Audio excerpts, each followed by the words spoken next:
Well, welcome to the Unstoppable Freedom Podcast. I'm Jimmy Page. The Unstoppable Freedom Alliance is part of a growing movement across America that's fighting for freedom and the values and ideals that this country was founded on. Well, I'm super excited about our guest today, THANN BENNETT, and you are going to be inspired by him. Let me tell you a little bit about him as we get started. THANN is the author of My Fame, His Fame, and In Search of the King. He is a public policy professional with more than 20 years of high-level experience, currently serving with the American Center for Law and Justice. THANN has worked extensively at the highest levels of U.S. government, as well as at the United Nations and other international governing bodies. He has more than 15 years of on-air TV and radio experience, regularly engaging with a worldwide audience.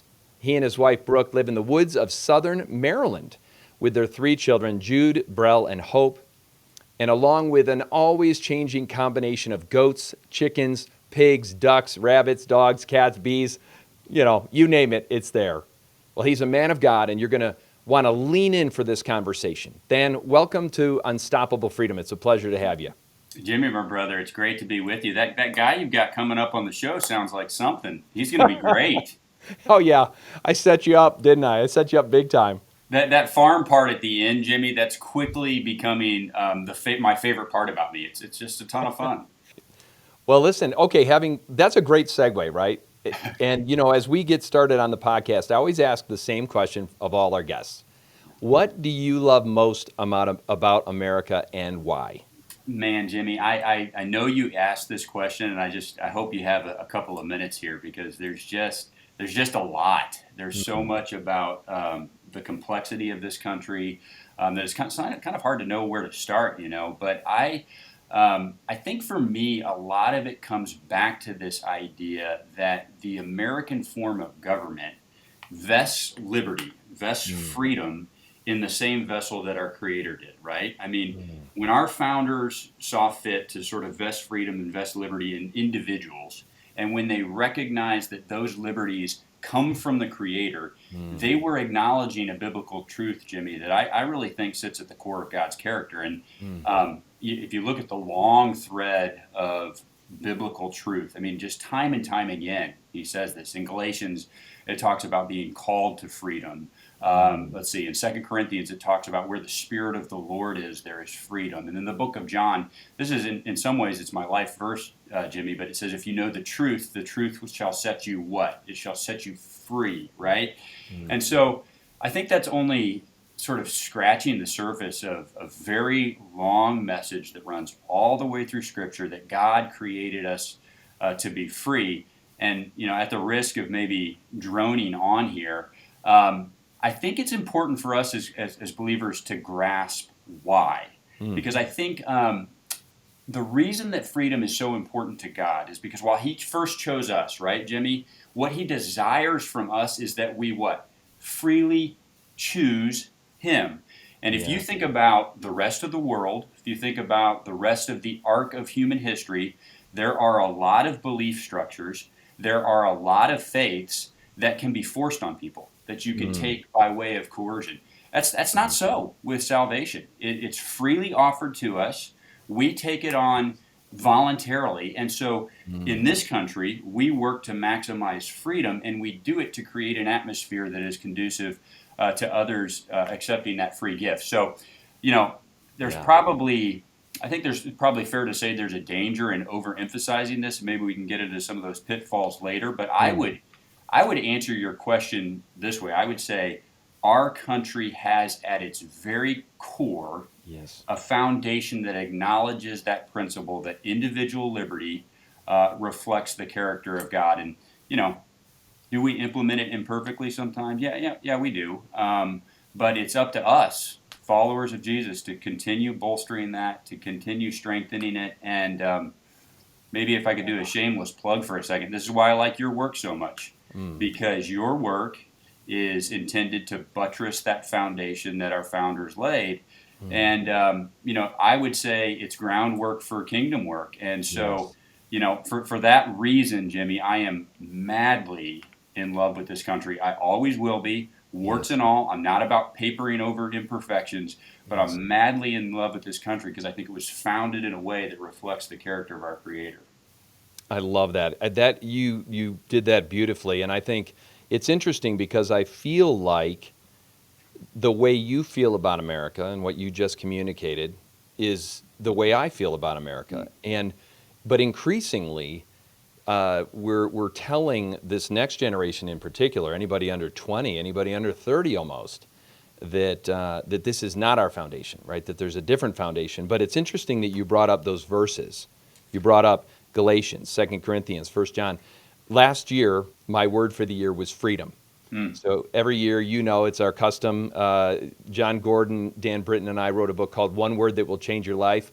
I've done it for 23 years now. I'm on year 23, forming kind of a chapter of your life, a way to focus your life for greatest life change and the ability to have the greatest positive impact on others. But my word last year was freedom. And in the front of my journal, I have all of those verses listed. I did Mm. a search in the Bible talking about freedom. And, Jesus came to set the captives free, right? He came for freedom's sake, eternal freedom. And I love the fact that it's tied to our original documents, Yep. right? I mean, I think back to the Declaration of Independence. And words really have power. But in the very beginning of that, you know what it says. We hold these truths to be self-evident, that all men are created equal, that they're endowed by their Creator, the one that made them, with certain unalienable rights, that among these are life, liberty, and the pursuit of happiness. And then it goes on, and if you conclude that, where they list all of the reasons that they're declaring their independence and this desire for freedom, it ends with this. And for the support of this declaration, with a firm reliance on divine protection and divine providence, we mutually pledge to each other our lives, our fortunes, and our sacred honor. Right in the original document, setting up the stage for our nation, there is this dependence upon divine providence. What do you think of that?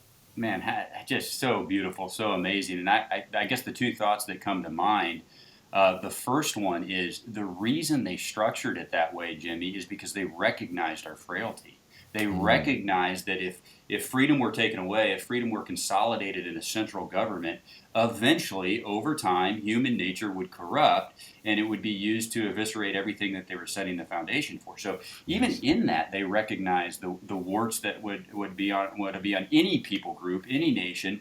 And Yes. again, it's reflective of our Creator, our Savior, recognizing our imperfection and our need for Him, and that's actually why He came for us. So it's not because Yes. we're flawed. I mean, that's the reason for the need. It's not a reason to cast aside the intent. It's actually reaffirming why it's needed. The other thing, you quoted several founders there, Jimmy. I would refer you to another one that is quoted a lot, but I constantly encourage people of faith to come back to this one. And it's when John Adams was asked about, the Constitution, and he said that our Constitution was made only for a moral and religious people, and that it would be wholly inadequate for any other. They were trying to form a country, Jimmy, where a moral and a religious people would find freedom, and they were investing in those people the freedom and the authority to really self-govern.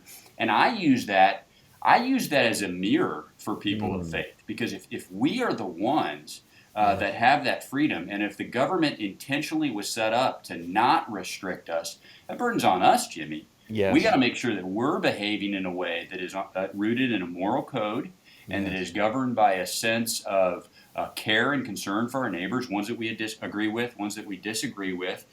Because if we don't uphold that, our government's not structured to sustain itself. That was the Yes. whole design. Yes. That power, that authority is rooted in us. It was done so intentionally, and it was done because our founders looked at structures that were set up elsewhere and saw that they were going to fail. This is the one that they decided that had the most strength, and it depends on us standing on a moral code. I love that. That quote by John Adams is glossed over today often. And the second part of that preamble of the Declaration says this. First of all, it says that our rights come from God, not government, right? So that's kind of the summary of the first one. Rights come from God, not government. But the second half says that to secure these rights that come from God, Governments are instituted among men, deriving their powers from the consent of the governed. So it really truly is a we the people, and really in many ways we the people of God, right? Because as you said, there is a moral code. In fact, our founders didn't really talk about freedom. They talked about we've kind of replaced a word with freedom. We've replaced the word liberty with freedom, but those two things they have some nuances. And liberty meant that freedoms were constrained with a sense of your faith that God is in control, that he governs in the affairs of men, and in virtue. It's designed for a virtuous people, not people that are perfect, but people that are striving to a higher power, to please God rather than to give up all of their rights to government. Man, that's amazing, Jimmy. It's probably a consistent theme you'll hear from me during our time together, and I think it's probably one you'll bring up as well. I think it's important to grasp the difference of this, because if freedom becomes something as muted and something as powerless to us as making sure I protect what's mine, I got to get what's mine, and you can't stand in my way, and I'm not going to let you, and I'm going to make sure that I get it. There's a place for that defense, Jimmy, but that's not the freedom we're called to. Yeah. The freedom we're called to is one that was instilled in us inherently, but it's to be used and spent for others. It's to model what Jesus did for us. So, if all of our political debates, and look, I'm not a kumbaya kind of guy. Like there are things that we've got to fight for, Jimmy, and there are things that we've got to stand up for. But if the end goal is just vanquishing the opponent and getting what's mine, we've missed the mark. We've just missed the mark. This American experiment was set up to be a lot more than that, and certainly the mission of Jesus when he came down to earth was for more than that. So we got to stand on those boundaries, those restrictions that we put on our government, but we don't do it to make sure that we're not trampled, because in the end, actually, we are supposed to lay down our lives. We need to do it in defense of others so that they might have an atmosphere to find what we already know. So well put. And it's funny because a life well lived is a life lived for others, right? I mean, I have lived a good part of my life selfishly, right, in selfish pursuits. I mean, I'm honest enough to admit that. I'm deeply flawed, just like everyone else, I hope. But I have this, because I have placed my faith in Christ, because I've received the gift of eternal life, the free gift of eternal life by faith, because of that, this grace in my life, I'm motivated now to live a different kind of life, to be the very best that I can be, to glorify God, to benefit others, and to really fulfill my own potential. But you mentioned something really interesting here. You talked about the culture, right? And really this quote by Adams that you quoted, that our government, our country, our nation is made for a moral and religious people. I think that's part of the reason why this thing is pulling apart, because in many ways we've kind of removed God from the public square in many ways. We've made it more and more difficult for people to express their faith, even to have the freedom of speech and the freedom of religious expression, which I do want to get on. But this culture idea, you said it, we don't want there to be winners and losers. We want to create a culture that honors God and that brings out the very, very best in people. That's kind of the inner workings of our culture. One of the reasons why in our mission, we don't say win the culture war, because that's a pretty popular statement today, and all that does is put this group of people against this group of people, and maybe a whole bunch of people in between that don't like each other very much, aren't listening, and instead of saying we want to win the culture war, the second part of our mission is to revitalize the culture. And that's based on our values, our core values, our founding values. Tell us a little bit about that. How do we as believers navigate that cultural conflict, if you will?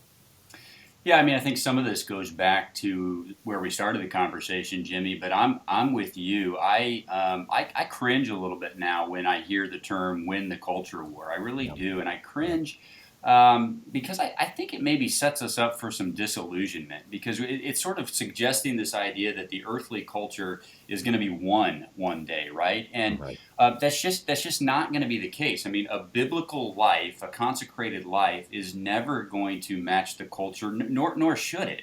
So when we keep aiming for that goal, and then it never happens, I think we get discouraged. We get beat down because we don't think that our mission on earth is being accomplished. And so, I actually the term revitalization, it's one that I use a lot too, Mm. Jimmy. I think that's really the goal, and Yeah. we aim to revitalize the culture.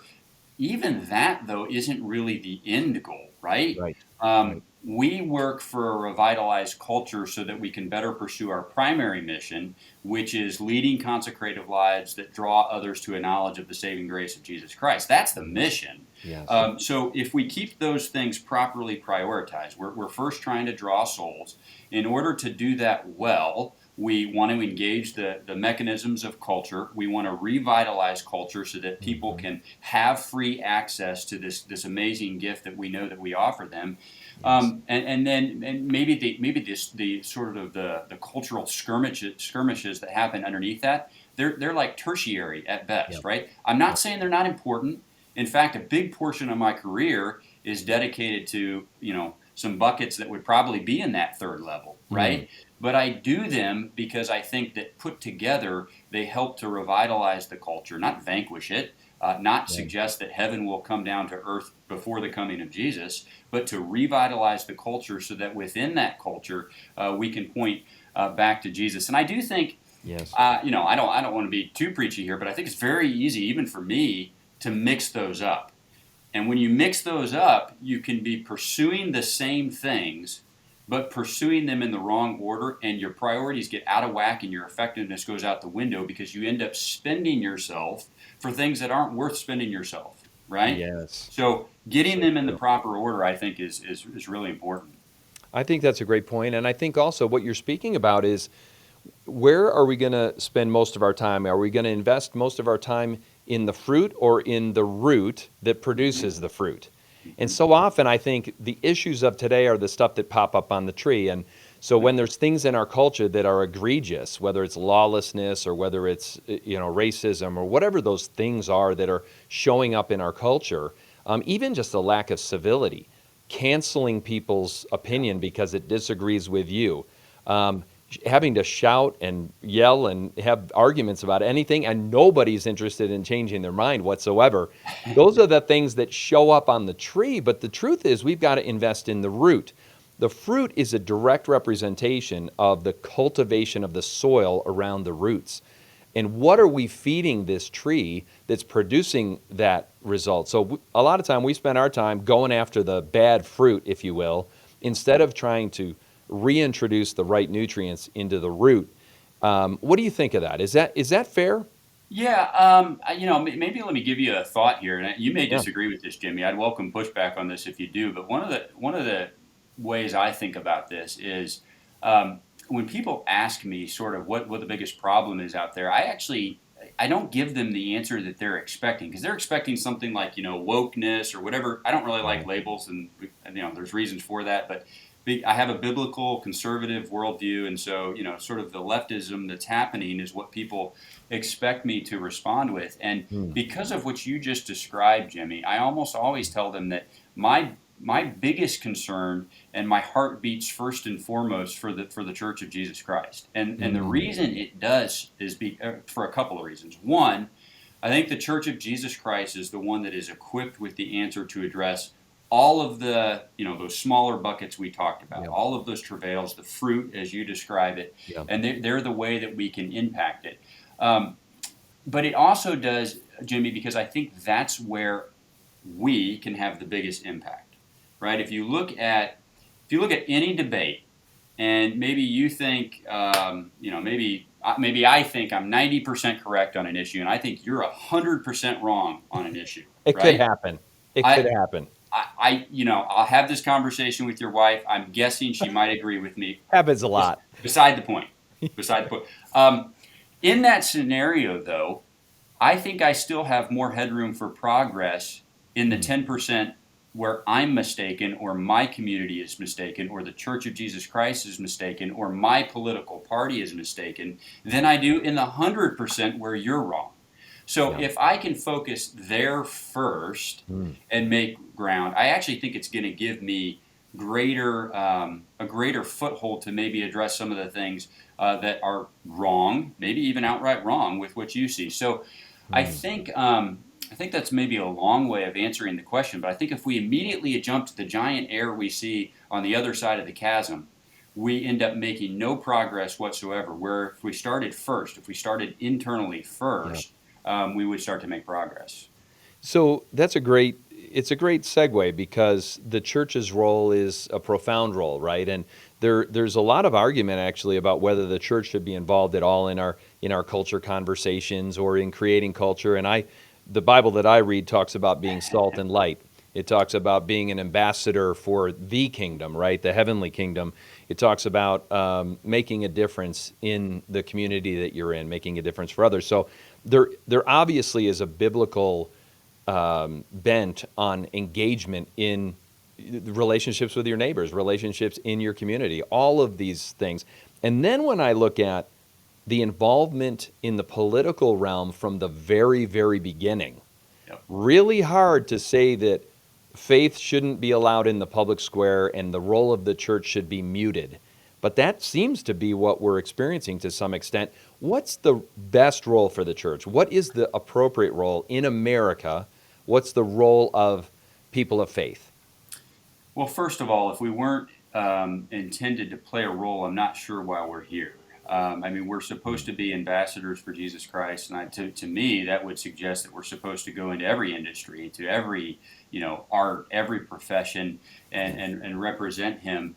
But I think that obligation, Jimmy, is really more intense. It's more pronounced when you do live in a place like we do that has historic, and I mean historic, latitude and freedom and opportunity to engage levers of government, everything from local governments to state governments to federal governments. We can talk about some amazing local government initiatives in a minute if you want, where Yeah. people that don't think like I do had a tremendous impact in a short amount of time in changing policy. Mm. Now, I do think though. Yeah. And I'm not trying to play devil's advocate on everybody. I think all Yeah. of these things have to be taken with nuance and with balance here. I think we have to remind ourselves, Jimmy, of the harm that we can do to the cause of freedom, to Mm. the harm that we can do to the cause of kingdom, if we condition receipt of the gospel upon political freedom, right? Yes. Yes. And God's kingdom is characterized by freedom, Yes. but evidence all across the world and evidence all across human history shows us that his kingdom cannot be restrained Yeah. by the deprivation of personal liberty. And I'll just Yes. just look at modern day China, right? Mm. It is illegal, Jimmy, to have a Christian church in China that is not affiliated with the Chinese Communist Party. Right now, today, illegal. Yet there are more followers of Jesus Christ in China than any other country of the world, praise God. It's amazing. So I think we need to be careful to avoid suggesting that freedom is a requirement for God's kingdom to grow. Yes. But if we are to be ambassadors in the space and the time that He's placed us in, and He's placed us in the most prosperous country that the world has ever known, shouldn't we be working to make that place and its influence around the world reflect His character? I don't see an argument against that. And I think I read the same Bible as you do. When I read the Bible, I don't see an argument against his character being one that embraces freedom as well. So Yes. I don't think there's another answer, but I do think you have to, again, it's all about priorities, right? Yes. His kingdom's going to grow whether the political freedom exists or not. Yes. And I think that's what makes this a sacred trust of sorts. Because we are a nation that is built on the foundation of freedom that is given by God, granted by God. We've been given something special from our founders. And it reminds me of the quote from Benjamin Franklin, I'm pretty sure, where he said, he was asked, what have you given us? Yep. And he responds by saying, well, we've given you a republic if you can keep it. Yep. And that motivates me as an eighth generation descendant of someone who fought in the Revolutionary War, as someone who was willing to sacrifice and serve and lay down their life for this idea of a government, of self-government, of a government of people who are working to please God and create a society that reflects the heart of God, which is the way you have said it so eloquently. We've been trusted with this. And I feel an obligation when I'm trusted with anything of value. And it's like, okay, you've trusted me with something of value. What am I going to do to properly steward that? And for me, I'm unwilling to stand on the sidelines as that thing of value becomes torn down or destroyed or changed Yep. into something that you can't even recognize. It's the same way that I would be a steward of anything that God gives me, whether it's relationships or resources, you name it. I think every American citizen should feel that, has an obligation to say we've been given something special, especially believers, and it's up to us to protect it. What do you think? Man, I couldn't agree with you more. There's a little bit of folklore surrounding that story with Benjamin Franklin, but I don't think there's any dispute that it happened, and that's essentially what the conversation was. But the part of it, this is maybe where I'm taking a little bit of liberty. Yeah. When I read the language of how it's usually retold, the question is sort of asked in a way of the ladies asking, what kind of government did you create? And Benjamin Franklin's response puts it back on her. He says, well, this is what came out of our conversations, which, by the way, those conversations were bitterly, they had Contentious. such different ideas, Yes. Jimmy, of what it should look like. But they ultimately came together. Made the best compromise that they could. And then they came out with a government package that Franklin said to the woman, it's yours now, if you can keep it. And Right. if that doesn't speak to each one of us that we've got the duty from here, they did a lot of hard work, learned from a lot of experience, and gave us something that is worth preserving. But we've got to be the ones that defend it. And maybe to take it one step Mm. further, I think we do a disservice if we make this as simple as elections. I Yeah. I live in a world Yes. of elections, and elections are important, Jimmy. They are. American elections have the power of life and death around the world. So if Mm. someone tells you that they're not important, they're not watching the same global stage Mm. that I am. They are important, but if someone tells you that the next election is going to fix everything, they're not telling you the truth. Yeah. And the most important thing that we as Americans can do, and I would say especially we as Americans who profess to follow Jesus, we need to pay attention in between elections. And we need to live lives in between elections that lives out that freedom that's been invested in us. Now look, Yes. every time you go to the ballot box, I think there's a chance to implement that in a way that makes DC reflect those values or makes your locality reflect those values. But I think if we were living intentionally between elections with that in mind, I think what you'd see is a community that didn't want to live without us, a Yeah. community that wasn't trying to vanquish us. They didn't want to think about the possibility of their lives without us acting on their behalf. And Yes. so, if we would focus there first, I actually think that the power of elections would diminish.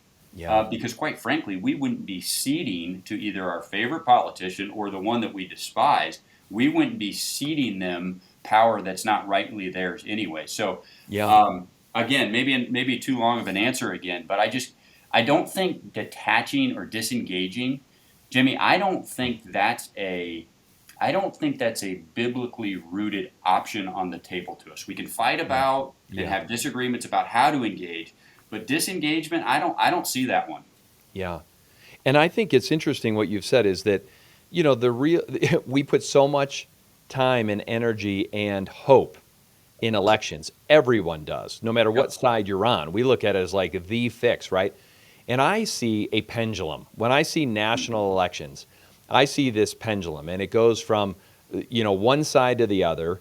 And it feels like now, in many ways, we're not even following the structure of our government properly because we've got all of these executive orders. We've got stuff that we can undo stuff with the stroke of a pen, which is fine. There is a provision for that in our government, but it was never meant to be used this way, I don't believe. Our government is designed intentionally, and you know better than anybody, to slow things down, right? To Yep. really slow change. This checks and balance, putting different authority and responsibility in different branches of government is really designed to kind of make us think things through all the way through, Mm. right?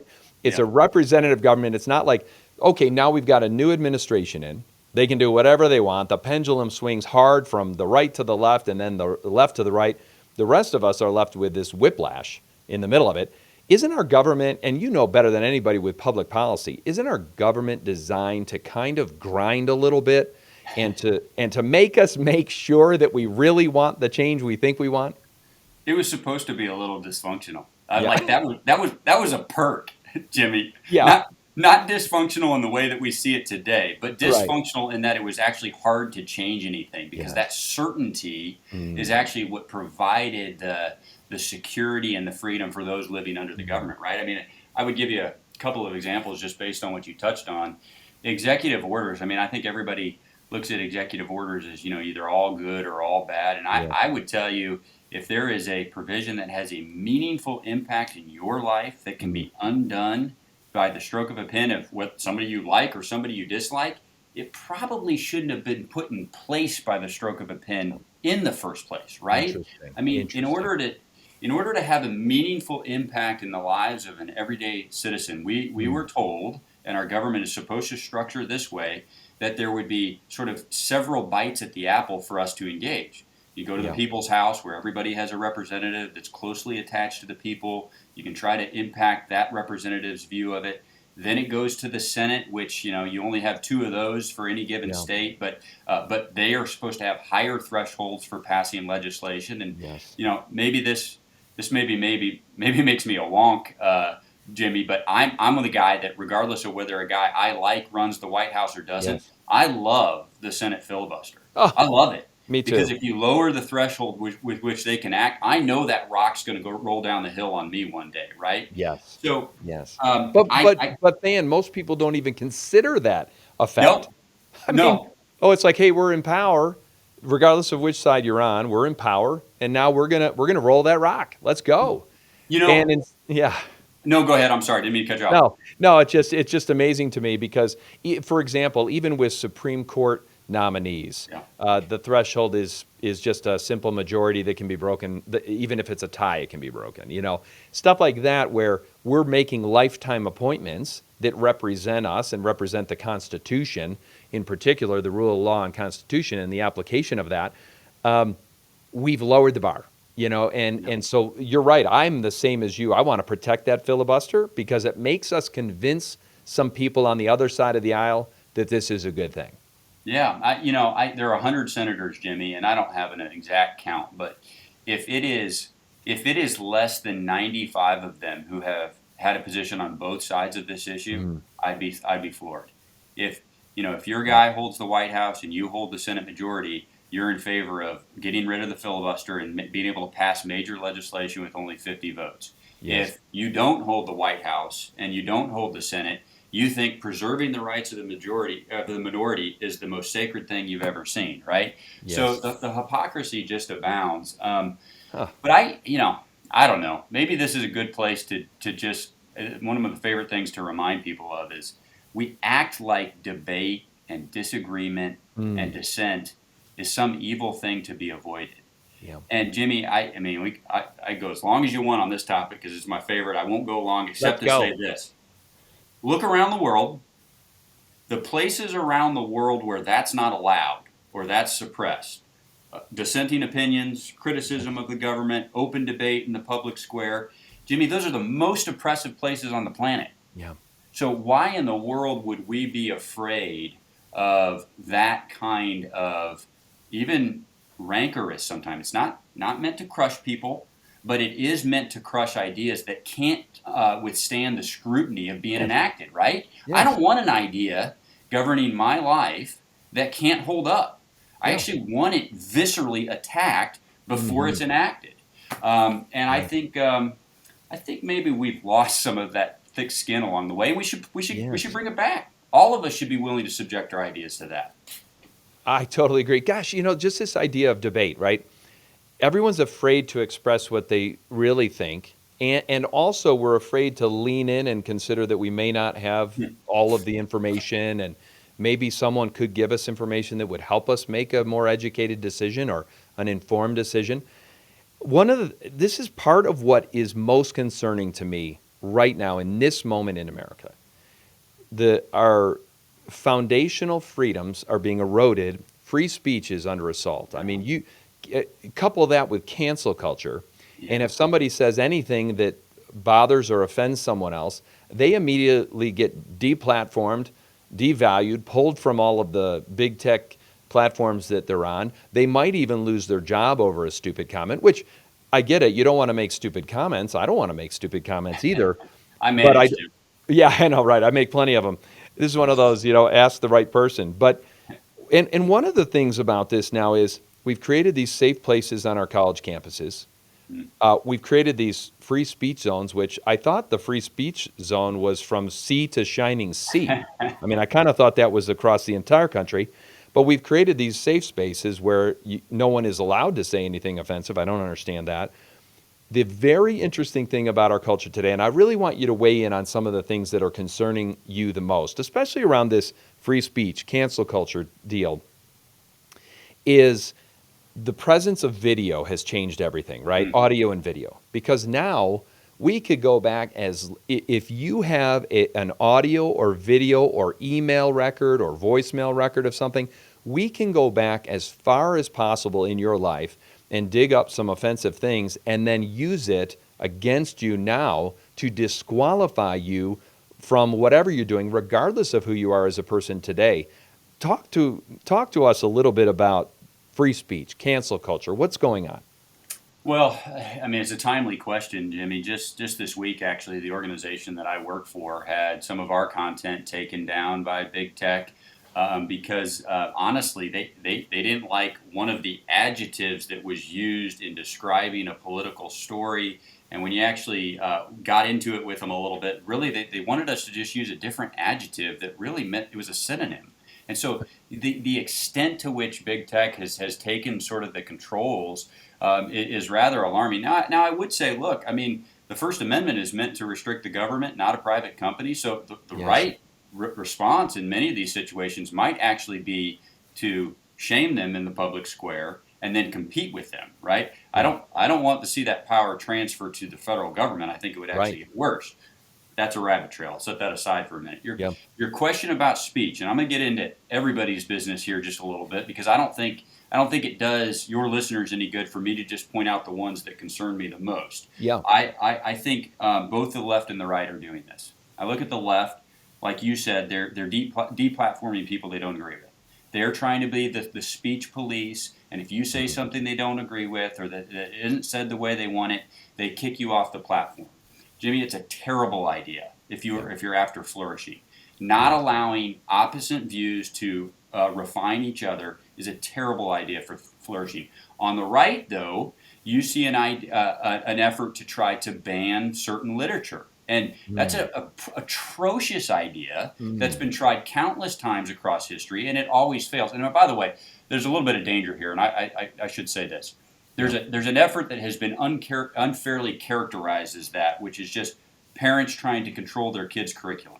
Yes. That's perfectly permissible, necessary, and required, right? Parents are in charge of their kids' education, and sending them to a public school that is supported by public tax dollars, parents should be engaged in that process. Yes. However, if you're trying to ban literature, that harkens back to authoritarian regimes that have tried it countless times before. It is not the answer. And so I bring up those two examples to just show we're all falling short of this, Jimmy. Yes. We're all falling short of embracing dissent and debate and free speech and recognizing that it's not the popular speech that needs defense. The popular speech can take care of itself. Yeah. It's the speech I don't like. It's the speech that I find dangerous that I should be the most interested in protecting, not agreeing with, protecting, and then engaging with a counter argument so that those around me can weigh the options. And if I'm right, if this speech is dangerous and my counter argument is the stronger one, Jimmy, they ought to be able to tell. And my idea ought to win in the end. But it's not because this one doesn't get to air it. That's not how we're supposed to operate. It's fantastic. I was just thinking about how you just you kind of probably blew some people's minds right there by saying this whole speech police thing is happening on both sides of the spectrum, right? Because we always feel so righteous in the way we view our side, right? Whatever side you're on, and if you're in the middle, God bless you. Take a side. Come on. Is anybody really? Yeah. Yeah. I said no, not anymore. Not anymore. This idea. So I just saw this past week some students at a school who were throwing out copies of the Bible. In particular, actually, some copies of the Bible that had other material in it from the Fellowship of Christian Athletes in Yeah. particular, because there are devotions written in the back. There's lots of resources written in the back of these athletes and coaches' Bibles. They're absolutely phenomenal Bibles because of the resources that are attached. Now, some people don't like that, but I saw them throwing out all of these Bibles and a whole bunch of other things because they were written by white men. Now, I thought to myself, my gosh, so if a view or if a belief system or a value system is written by the wrong group of people, regardless of what group you're referring to, then we're going to throw it out. We're going to burn it.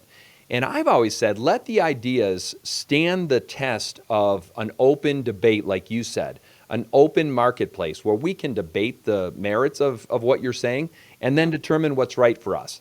I'm not interested in banning things, but I do agree with what you said. You said something really interesting about the parents, right?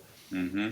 We believe that parents are the educational authority in the lives of their kids. In fact, we're not co-parenting with the government. The government has nothing to do with parenting my kids or any of our kids. And I think that's an important thing, but what they are trying to do it. You'll hear things in the public square, especially around policy debate, where some will say parents shouldn't be involved at all. Once you drop your kids off at the school, parents have no say in curriculum. That is outrageous, and it's a new concept in the last 20 years or so. I love that you differentiated between our engagement in the ideas and the curriculum and silencing the opposition or removing the opposition. I think that's a big distinction to make, isn't it?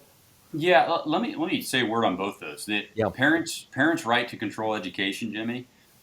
Those who would put forward that parents should not be involved or that they're not even the ultimate authority, I would argue they're just flat wrong. Now, I'm not doing that to try to shut down the debate. I'm willing to actually Right. look at the data over the course of human history and see. But to suggest that a child who has been given to parents and they have authority to raise them up in a way that helps them flourish in society, the Yes. idea that you would place them in a publicly funded school, which means you're paying the tax dollars to construct the curriculum to teach your children, and then somehow you have no role in Yes. constructing what that curriculum looks like, Jimmy, it just doesn't.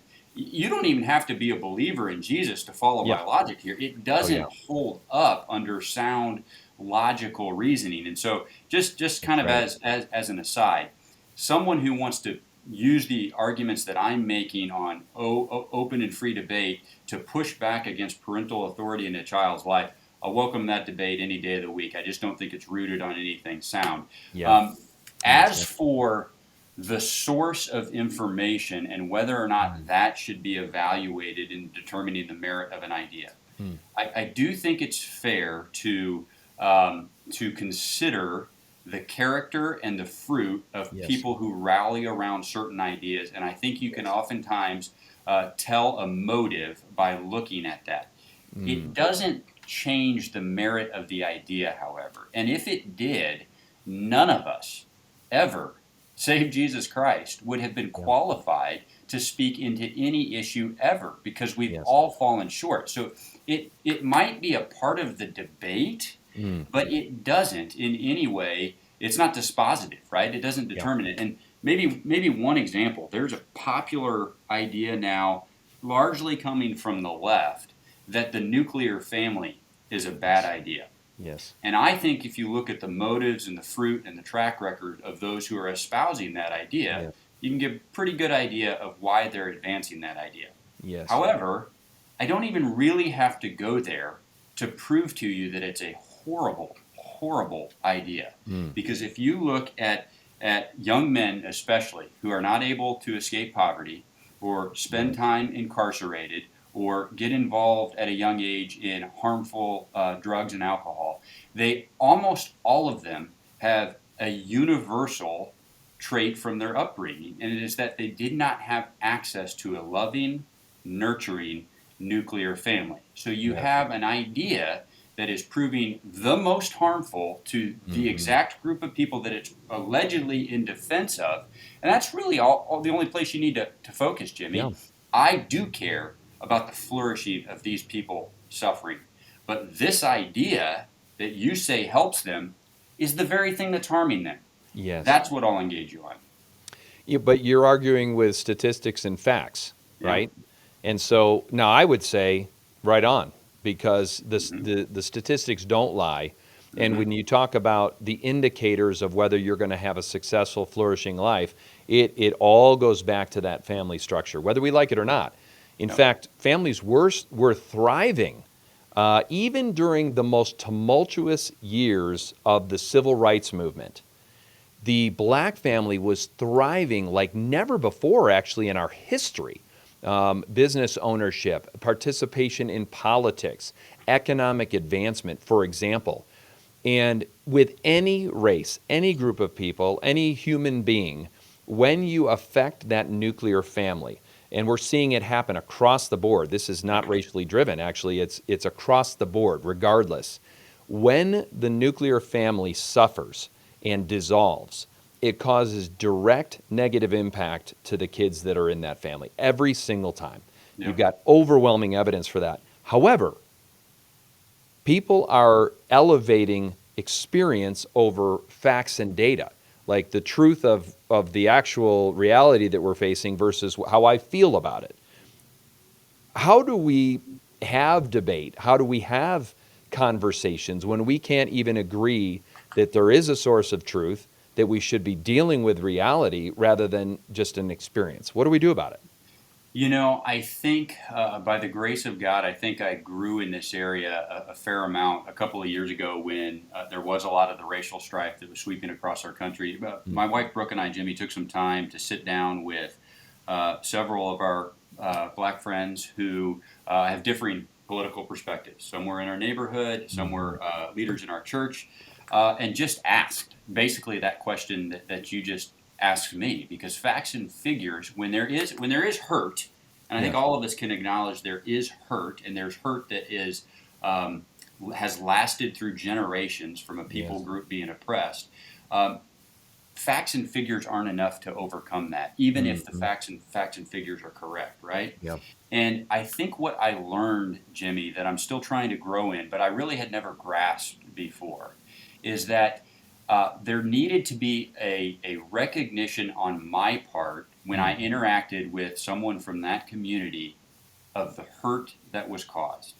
And Yes. I think that was something that in my bluster of believing that I was correct, that I Hmm. was factually accurate, I'd been blowing past. Yeah. And one of my dear friends, he said, when my son or I go out in public, my reception in the world is 180 degrees different based on one factor, whether or not I'm in my uniform or not. Hmm. If I'm in my uniform, I'm respected, I'm Hmm. accepted. If I'm not, if I'm in casual clothes, it's like I'm invisible. So, Wow. Jimmy, Yeah. those of us that follow Christ, we do need to make sound arguments. We Yeah. do need to make rational arguments. We do need to be of a sober mind. But we also need to see people and not dismiss the experience that they've had relating to a world that may be different than ours. I mean, to go Yeah. back to your question about country, Yeah. greatest country the world has ever known, I firmly, firmly believe that. It doesn't mean that all of us experience it exactly the same way. And Yeah. our, That's our true. country actually becomes stronger if we recognize that other people have different experiences with it than we do. Yes, I think that's a great point, and I think it's worth. So when I look at the systems, the structure, the individual flaws that we have, I look everywhere and say, hey, how can we make this better? Mm. How do we change this environment for the benefit of someone who is disadvantaged because of it, right? I mean, if there are these things, and we've had them historically, we've had a number of things historically that have been wildly wrong. But I think that's why the people of faith have to engage and say, well, that's not okay. It's not okay that we continue in this way. There always is going to be individual sin, right? I mean, I'm going to make mistakes. We're all going to make mistakes. We're deeply flawed. There are going to be racist people out there. There are going to be people who oppress certain people because of a characteristic. But at the same time, what I object to is lumping everyone into a group based upon an external characteristic, because now you're not leaving room for the individual character of the person you're talking about.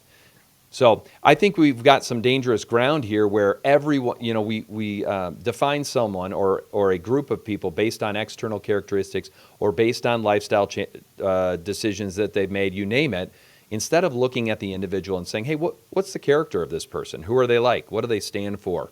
And then we can unite kind of around our values rather than some external characteristic. By trying to put labels on large groups of people, what you've actually done is deny them their individual uniqueness as created and stamped with the character of the creator, right? So it's sort of I don't even know how to describe it, but it's a divisive tactic that is used to pit people against each other who never otherwise would have been Right. pitted against each other. And it's ascribing onto people either victim status that they didn't ask for and doesn't help them, or perpetrator status for someone who didn't directly commit an act and probably would have been more inclined to seek reconciliation of people, groups, or individuals. But if all of a sudden they're castigated as a perpetrator, they're always on the defensive, right? Yeah. So I couldn't agree with you more. This goes back, I think, to the motivation of people pushing a narrative. I think you can glean clues from about their motive based on the fruit that it produces. And some of the curriculum ideas that you're talking about indirectly, Jimmy, I think it's pretty clear that those are intended to divide. Yes. Yeah, and I just out of hand reject any concerted, coordinated effort to divide us. Yeah. I just reject it out of hand, and then because my bias is to look at everyone as an image bearer of God. We've all been created in God's image. We all have that potential for human flourishing, and we all have value because we were created by God. Each one of us has purpose and value. So I view everyone individually. My brother would often tell me he's a behaviorist. He likes to, and maybe this isn't exactly accurate, but we decided that, it's easier to judge someone based upon their behavior rather than anything else. Okay. Yeah. I mean, I get judged based on my behavior quite frequently, and for better or worse, right? But you mentioned something about labels, and I do believe these ideas, particularly rooted in Marxism, which is, for those of you that don't know, Marxism is rooted in an idea. It's an atheist movement. It is absolutely anti-faith of all kinds. There is no room for faith in Marxism. Secondly, it's anti-family. It is made for the destruction of the biblical family. And then third, it is 100% opposed to individual freedom. So if you're concerned about that ideology, it is running rampant. And this is one of the reasons why parents are engaged in their schools, because they don't want their kids indoctrinated into a way of thinking that is against everything that they believe. Yeah, and nor should they. And in fact, they should take every opportunity to make sure that look. And I know options other than public school aren't available for everyone. Very, very difficult. But I tell you, you should move heaven and earth to keep your children from sitting under an ideology that is that destructive. Now, maybe before I give one other thought, just by way of encouragement, I mean, look at the city of San Francisco. San Francisco voters, Jimmy, would probably prefer a curriculum way different than the one that I would choose. These are liberal, I think by their own definitions, not putting labels on them, liberal progressive voters who last week threw out every school board commissioner that was eligible for a recall. Why? Because they were pushing ideology over education.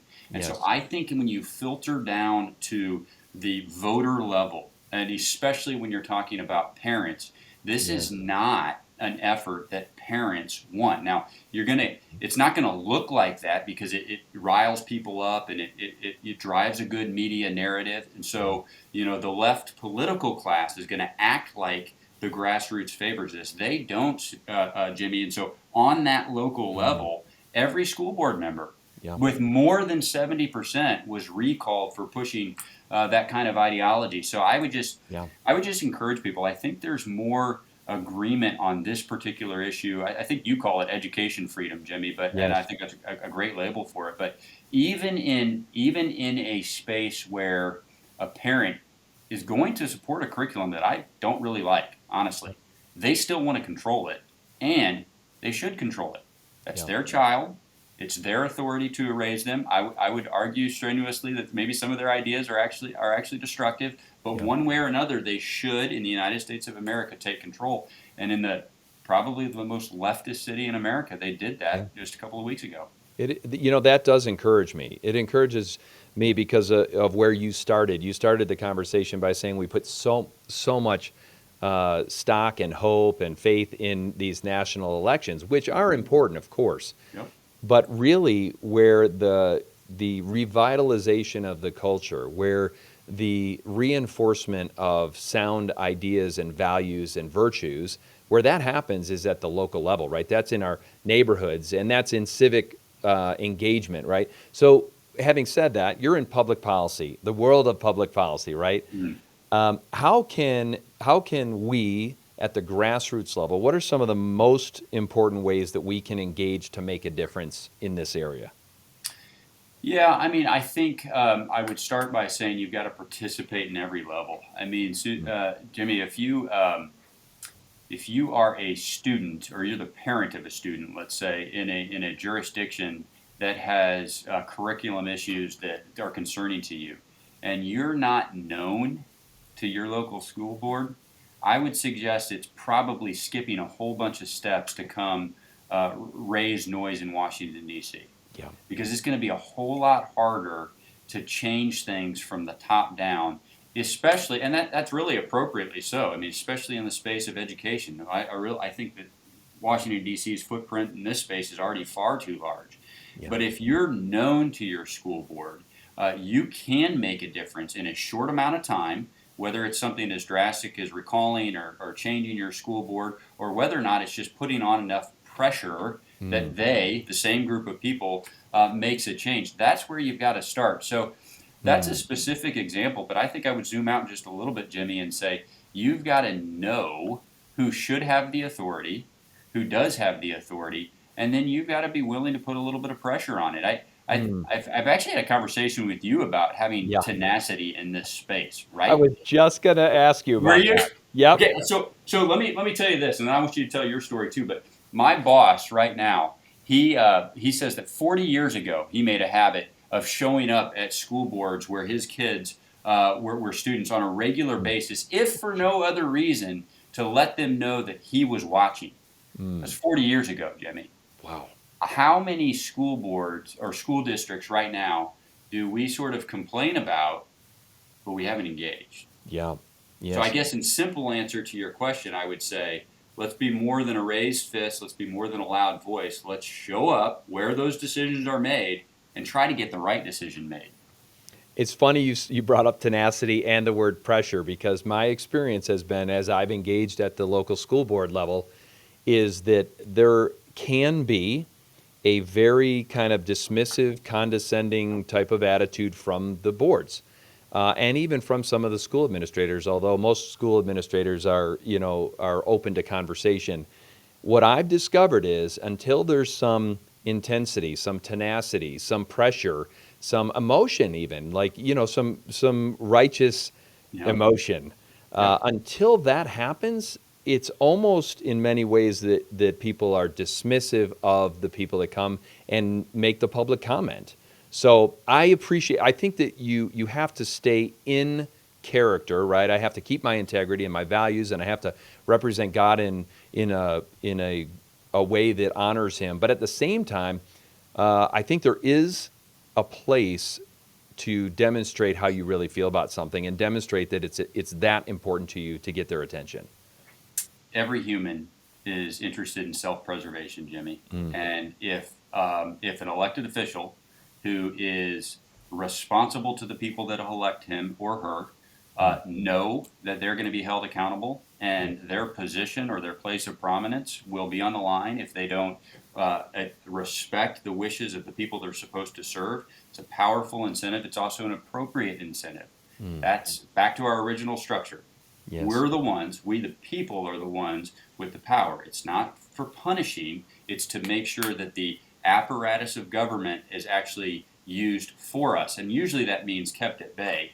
And to the point about, staying in character and holding in tension this idea of love and compassion and then a holy anger, I think about it this way. I think maybe I even had this conversation with you, Jimmy, but Jesus was known by his love.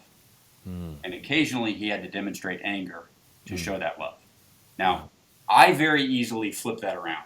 I very easily am known for my anger because things make me mad, and occasionally I show love. That's not it.